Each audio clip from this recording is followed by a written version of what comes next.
Dispatch to all units. Be advised, we've got a walk-in suspect claiming involvement in a homicide, but there's no matching case on file.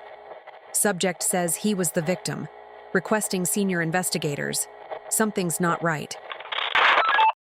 Detective Hannah Reyes had seen all kinds of walk-ins over her 9 years at the 6th Precinct. Junkies confessing to crimes they didn't commit for shelter. Runaways who claimed to remember things that hadn't happened. But that morning, when the man in the gray hoodie walked in just before sunrise and calmly said, "I'd like to report a murder. Mine."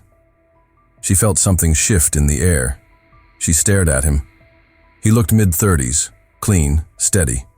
No trembling hands, no obvious trauma or intoxication. His voice was level, eyes alert. He wasn't scared. He wasn't manic. He was prepared. "I'm sorry," she replied cautiously. "Did you say?" "Yes," he cut in. "I'm the one who was killed 4 nights ago. It happened near Hollow Creek. I can show you where." His eyes didn't blink when he spoke, and his tone held none of the vagueness she expected from a disturbed caller. Everything about him was intentional. Reyes led him to interrogation room 2. The man gave his name without hesitation. Daniel Whitmore. No ID on him, no phone, no wallet. He said he didn't carry them anymore. "Doesn't make sense to," he added. She ran his name while Officer Green brought coffee. No warrants, no criminal record. But something strange, his name didn't come up at all in recent activity. No employment, no bills, no utilities. His digital footprint stopped. In 2018, when asked about the gap, Daniel replied, "That's when it started. That's when I first dreamed it." He then described the crime in chilling detail. He told them the location. An old pump station behind Hollow Creek. A building scheduled for demolition, long out of use. He described the weapon, a rusted iron pipe. He said it was blunt force, from behind. Said he saw the back of the man's hand as it came down. There was a ring, large, heavy, like a class ring. The man smelled of bleach and wet fabric. Daniel described the entire scene not like a dream, but like a memory. Reyes began to feel uneasy. She'd heard delusions before. They usually spiraled, lost track of time, changed color mid-sentence. This man stayed consistent, linear, focused. He spoke like someone recalling a fixed event. She dispatched 2 officers to the site, just to check. She didn't expect anything. 20 minutes later, they called in. There was blood at the location. Old, dried, hidden beneath a sheet of collapsed drywall. No body, but definite signs of violence. Reyes asked Daniel to continue. He did, quietly, calmly. He said he remembered the pain, but not in the usual sense. He remembered the sound of his body hitting the concrete, the echo of it. He remembered seeing his own feet twitching from above, as if he were floating, watching. He said he was left there overnight. And then he woke up, in his apartment. Everything was normal, except for the fact that his keys didn't work. His phone had reset, and when he called his mother, she hung up, said, "Stop calling this number. My son's dead." Reyes's fingers froze over the keyboard. "Do you have any family in town?" she asked. He nodded. "My sister, Rebecca." She pulled up DMV records. There was a Rebecca Whitmore listed. She lived in town. Reyes made the call. When she asked about Daniel, the line went dead silent. Then came the response. "My brother died 5 years ago. Why are you asking me this?" Reyes asked if she could send a photo. When she did, Rebecca didn't respond for 3 minutes. Then she replied, "That's not him. That's someone pretending to be him." The man in interrogation room 2 didn't flinch as Reyes returned. She placed the printed photo in front of him. "Your sister says you're dead." "I know," he said. "I watched the funeral." That's when I realized I wasn't supposed to come back. His expression was sincere. There was no hint of manipulation or theatricality. He wasn't selling her a lie. He was trying to share a truth that had nowhere to belong. The officers returned from Hollow Creek with soil samples, a blood scrap, and 2 photographs of the site. One showed a distinct red smear beneath the pipe Daniel had described. The lab wouldn't have results for a few days, but Reyes didn't need confirmation. She already felt it. This wasn't just a confession, it was something else, something unclassifiable. Reyes left the room for a moment to speak with the captain. When she returned, Daniel was no longer sitting, he was standing, his palms pressed against the 2-way mirror, his breath fogging the glass.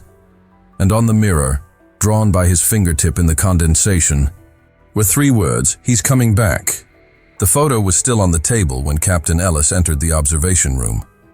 He picked it up slowly, studying Daniel's expression through the thick plexiglass of the mirror. "You're telling me this guy walked in claiming he was murdered? And now we have an actual blood trail matching his story?" Reyes nodded. "And a sister who swears he's been dead for 5 years." Ellis exhaled through his nose and leaned closer to the glass. "Does he seem confused to you?" "No," Reyes said. "That's what scares me." Daniel hadn't moved from his position at the mirror. His hands had dropped to his sides, but his breath still lingered in small clouds of condensation across the glass. His eyes weren't searching for a way out. They were waiting, like he expected someone else to arrive. Someone not on the other side of the room. Ellis stepped in briefly to speak with him, but Daniel didn't respond. Not at first. It wasn't defiance. It was distance. His focus was elsewhere, like the room around him was less real than something only he could see. Finally, he whispered, "I think he followed me." "Who?" Ellis asked. Daniel's gaze returned to the glass. "The man who killed me. Did you see his face?" "No," he said. "Only his reflection." Reyes reviewed the initial crime reports from the Hollow Creek location. No missing persons matched the blood type found. No recent cases involving blunt force trauma. No activity within a 5-mile radius. The building hadn't been accessed, since it was condemned. The property management company confirmed no personnel had entered in over a year. Meanwhile, a lab technician pulled Reyes aside. The soil sample taken from the crime scene contained an unusual mix of older biological material. Blood, yes, but also traces of embalming chemicals. Formaldehyde, preservatives used in autopsy procedures. The technician shrugged. "We don't know what to make of it. It's like the blood came from a body that was already processed, already dead." Back in interrogation room 2, Daniel remained silent until Reyes returned. She sat across from A.A. Him again, this time with less formality. "Daniel, we need clarity. You're describing events that line up with a real place, real evidence. But according to every document we've pulled, you've been legally deceased since March 2018. Daniel didn't flinch. He looked tired now, like whatever he was holding in had been carried too long. "I didn't wake up the way people think," he said quietly. "It wasn't like resurrection or a second chance. It was like being misplaced. Like someone set me back down in the wrong version of my life." He leaned in slightly. "I have memories I don't recognize. A couch that's the wrong color. My apartment is mine, but nothing's where I left it. I went to see my old coworker. He had no idea who I was. And my sister." He stopped. His voice wavered. She looked at me like I was wearing his face. Reyes kept her tone steady. "Did you fake your death, Daniel? Did you disappear?" "No." "Were you in a coma? Any hospitalization, injury, trauma?" "No," he said again. "I was just gone. Then I wasn't." She watched him closely. His eyes didn't shift. No tells, no twitches. He wasn't performing. He was trying to understand it as much as she was. Captain Ellis ordered a background check on Daniel's death certificate. A clerk at the State Records Office confirmed it had been filed by a coroner in Ashfield General. Autopsy performed. Cause of death: cardiac arrest following blunt force trauma. There was a police report attached, written by a now retired officer named Gerald Wynn. Wynn's signature was legitimate, but when they tried to pull the original autopsy file, it was gone. Not redacted, erased, no scanned copy, no backup. Ellis sent officers to Ashfield General. What they found only deepened the mystery. Room 3B, the room listed on Daniel Whitmore's death report, had been converted into an electrical closet. 3 years earlier, the hospital had no record of a body processed under his name, and Officer Gerald Wynn died in a car accident 4 years ago. Back at the precinct, Reyes stepped outside for air. Something about the timeline wasn't adding up, not just in records, but in behavior. Daniel hadn't acted surprised when she mentioned 2018. He hadn't pushed back. He accepted it, like it confirmed something he already suspected. She returned inside and opened a secure file. CCTV footage from the entrance lobby earlier that morning. She rewound to the moment Daniel entered the building. He walked in calmly, unarmed, alone, but just before he crossed the front threshold. The footage jumped. Less than a second. A flicker. A single frame out of place. She slowed it down to quarter speed, paused on the exact frame where the glitch occurred, and saw it. For just a fraction of a second, Daniel's shadow split. One cast forward, one cast backward, as if two versions of him had overlapped, one entering, one already standing still. Reyes didn't say a word. She saved the frame, encrypted it, and backed it up twice. When she walked back to the observation room, she expected to find Daniel still waiting. He wasn't. The room was empty, chair pushed, neatly under the table. No signs of struggle. No exit logs. The last scan of the security badge showed no door activity. It was as if he'd never been there at all. But on the two-way mirror, his breath lingered faintly in the corner. And written, in that soft fog, in the exact same handwriting as before, were 4 new words. You're asking too late. Detective Reyes didn't go home that night. She didn't even clock out. Instead, she sat in front of her desk, screen dimmed, the CCTV frame frozen on her monitor, the one showing Daniel Whitmore entering the station with 2 shadows instead of one. Her eyes traced the duplicate outlines again and again, her logic chasing explanations that refused to settle. Corrupted frame, light distortion, compression error. She knew better. The shadow wasn't a glitch. It had depth, movement. A mirrored stride just half a beat behind his real one. She slowed it further. On the 19th frame, the secondary shadow turned its head, slightly, and faced the camera. There were no eyes, just shape. But it knew it was being watched. She saved the still and encrypted it. At 4:43 a.m., Reyes received a call from dispatch. A man had arrived at Ashfield General, claiming to have seen Daniel Whitmore alive 2 nights ago. He described Daniel by name, height, and scar. The man said Daniel had approached him in the parking lot, disoriented, barefoot, and asking for directions to the station that remembered. Reyes drove there herself. The man who reported the sighting was still in the waiting room. He was older, mid-60s, beard heavy with gray. He introduced himself as Tom Hanley, a retired fire captain. I didn't think anything of it until I saw the news you released about the investigation, he said. That photo? That's him. You're sure? Reyes asked. He nodded. It wasn't just the face. It was the way he spoke. Like he knew me but couldn't remember why. She asked if Hanley had known Daniel before. Only once. We pulled his body out of Hollow Creek Station in 2018. Reyes stared at him. You were on the scene? I was the first one in. I covered the sheet over him myself. He was dead, Detective. Gray skin, no pulse, head wound like you wouldn't believe. It wasn't a maybe. It was final. Reyes pulled out her recorder. Can you repeat that on the record? Hanley leaned forward. I don't need to. I still have the call sheet from that day. I keep a box of old cases. That one always stuck with me. I didn't know the name back then. Just the scene, just the smell. But now, I know what I saw.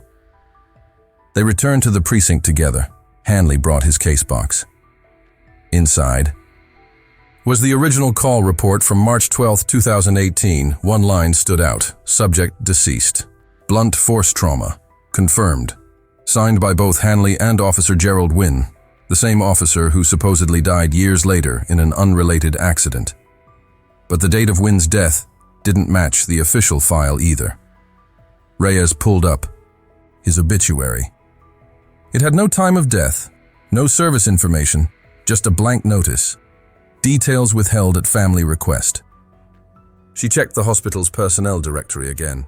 Wynn wasn't listed as ever having worked at Ashfield General. And yet, his signature was there, on a death report for a man who now appeared to be walking around alive. Reyes called Monroe, the department's psychological liaison and forensic historian. She explained everything, the reappearance, the shadow frame, the erased death records. Monroe didn't laugh. Didn't question. She paused, then said, "You need to check the original coroner registry, not digital, the ledger." Ashfield County kept physical logbooks for legacy cases. Reyes and Hanley drove out together. They were granted access to the archives by a tired clerk who seemed unaware of how deep this was going.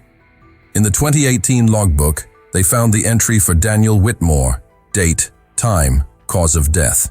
Then in the margin, a handwritten note, subject re-entered. No signature, just that phrase.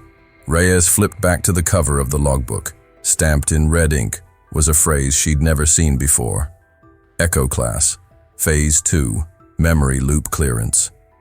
"What the hell does that mean?" she whispered. Hanley didn't answer. He had pulled out his phone and opened a photo of Daniel's face. "I've seen him before," he muttered. "But not just that night, a long time ago. I just didn't realize it." Reyes turned. "When?" "Late 90s. Fire in a condemned warehouse. Same eyes, same voice. He told me, 'It's not time yet, but you'll remember when it is.'" "I thought it was nonsense. We didn't even pull a body from that fire. We assumed he ran. But now..." Reyes felt her stomach drop. This wasn't just a man returned from death. It was a man returned from multiple deaths. They left the building, in silence, back at the precinct. She opened the CCTV footage again. This time, she didn't slow it down. She let it play through.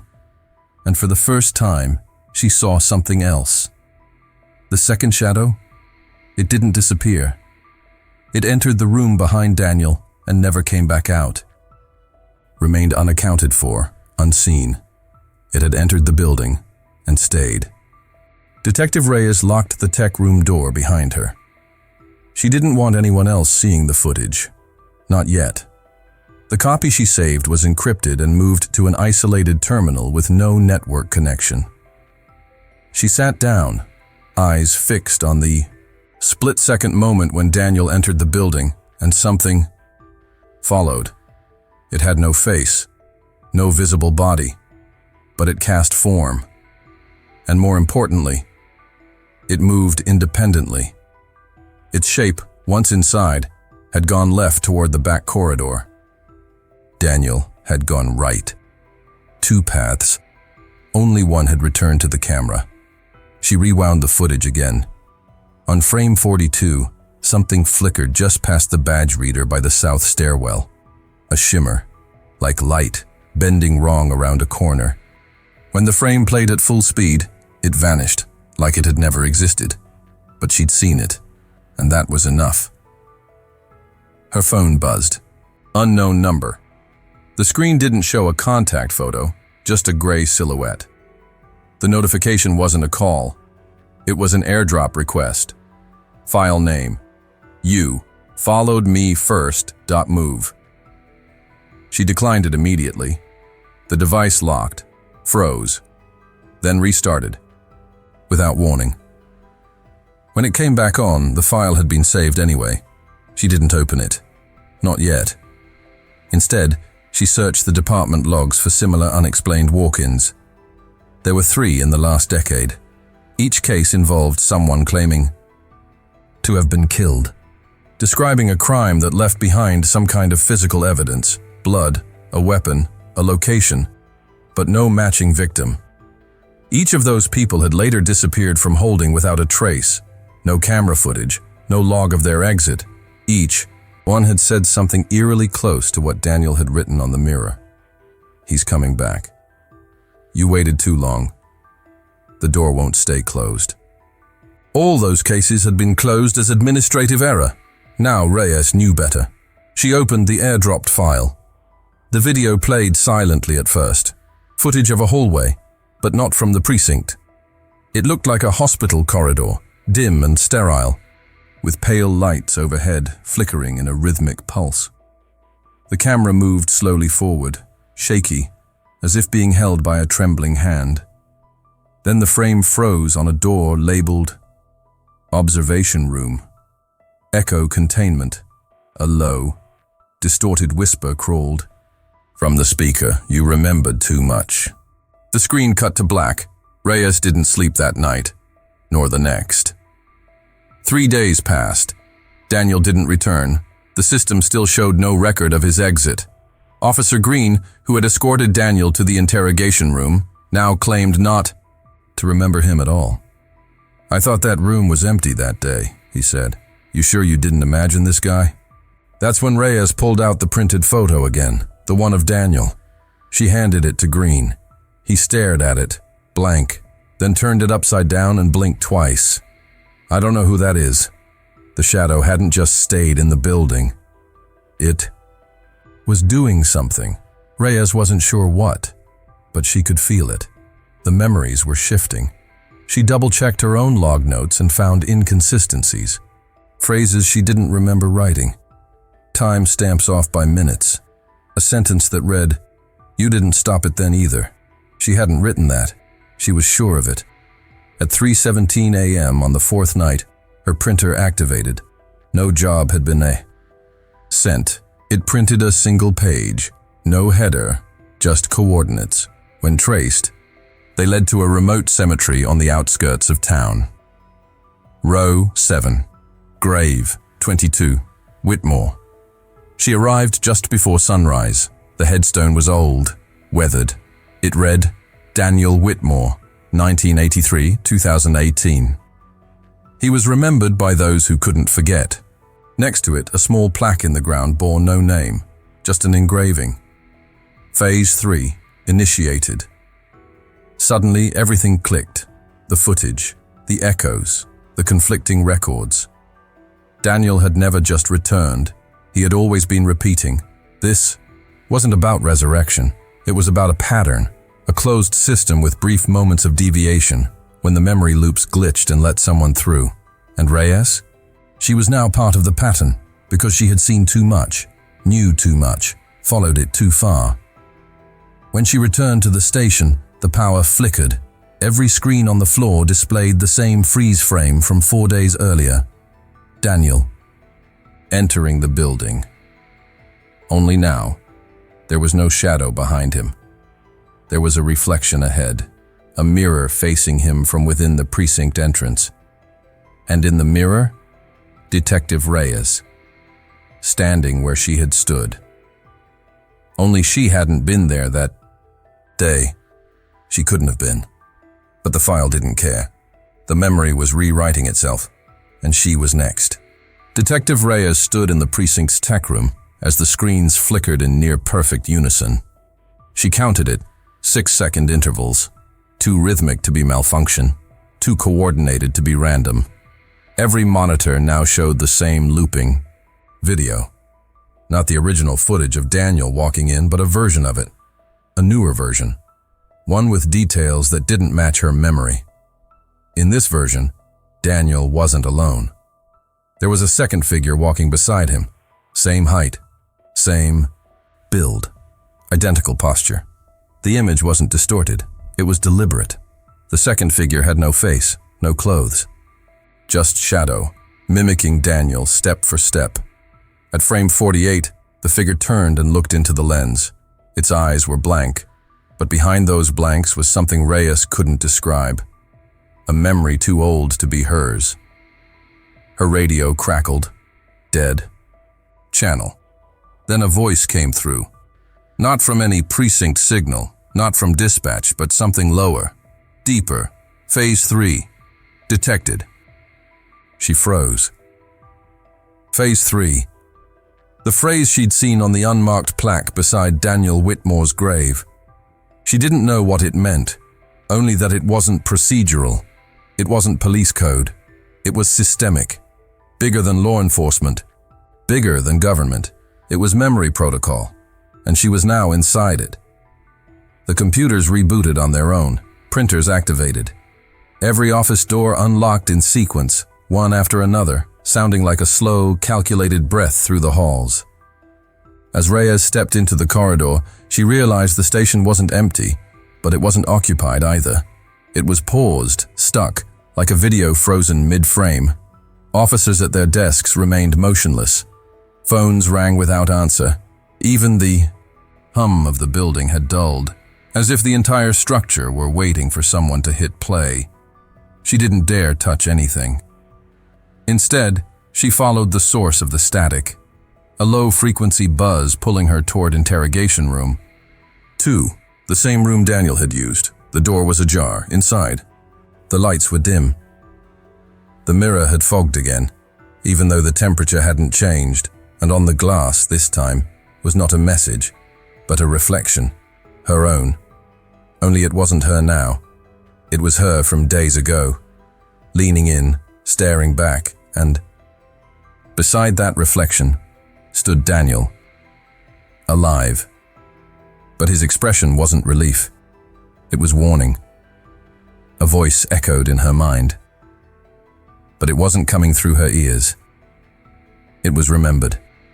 Once you see it, you join it. She stepped back. The mirror didn't. It kept advancing, frame by frame, like a recording playing forward in reverse. She turned to leave. The hallway had changed. Instead of the standard blue walls of the station, they were now concrete gray, cold, familiar. She was no longer in the station. She was in the pump station, the one behind Hollow Creek, the one Daniel had described as the site of his own death. The walls echoed with drip sounds and a distant pulse. She looked down. Her shoes were leaving tracks, blood, but she wasn't injured. Not yet. Not visibly. Ahead, the hallway split in two. One direction led to the chamber where the pipe had been found. The other, a door labeled simply, Echo Exit, confirmed. She reached for the handle. Before she could touch it, a whisper filled the air. If you leave, you forget. She stood frozen. Was that the price? To survive meant to forget? To carry the memory meant to stay? A sharp ringing burst through her left. Ear the precinct, reality fighting back. She turned toward the echo chamber, and inside, Daniel was there again, lying on the ground, as he had been described. Head wound, eyes half closed. But he wasn't dead. He opened his mouth and whispered, "You don't have to stay here. You just have to choose what stays with you." She closed her eyes and chose. The following morning, Reyes woke up in her apartment. The city outside hummed as it always had. Coffee brewed. Her badge was on the counter. Everything looked the same. But something was missing. A file, a face, a case number she couldn't quite place. At her desk, she found a photo. She didn't remember printing it. The man in the photo looked familiar, but she couldn't name him. On the back of the photo were 5 handwritten words. You asked, just in time, and on her bathroom mirror, drawn faintly in, condensation was a shape. 2 shadows, walking in, one never leaving.